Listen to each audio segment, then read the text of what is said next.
O'tgan kunlar asari. Abdulla Qodiriy ijodi. O'tgan kunlar romani Abdulla Qodiriy tomonidan 1917-1918-yillardan boshlab yozilishni boshlaydi va 1922-yilda birinchi o'zbek romanining ilk boblari Inqilob jurnalida chop etila boshlaydi.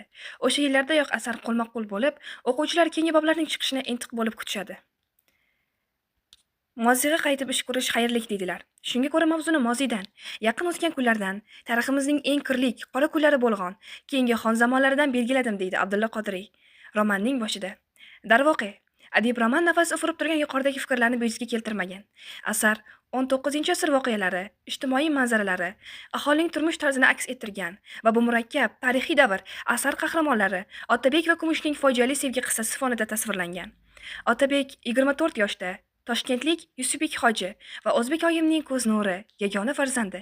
Marg'ilon go'zali Kumush esa 17-18 yoshlarda, Mirzakarim Iqtidor va Oftoboyimlarning yolg'iz farzandi.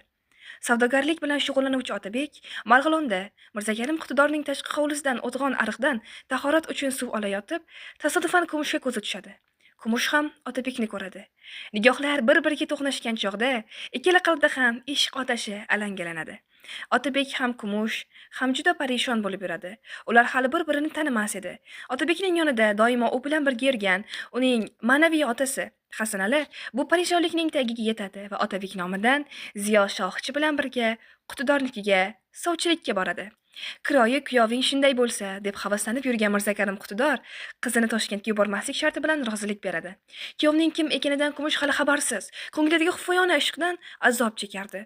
To'y bo'ladi va Kumush o'sha kuni kuyovning o'zi ariq bo'yida ko'rib qolgan. Ha, aynan o'sha yigit qalbining sohibi ekanini biladi. Yozuvchi sujet oqimi bilan o'sha davrdagi o'ta murakkab tarixiy davrni ham qadam-ba-qadam hikoya qilib boradi.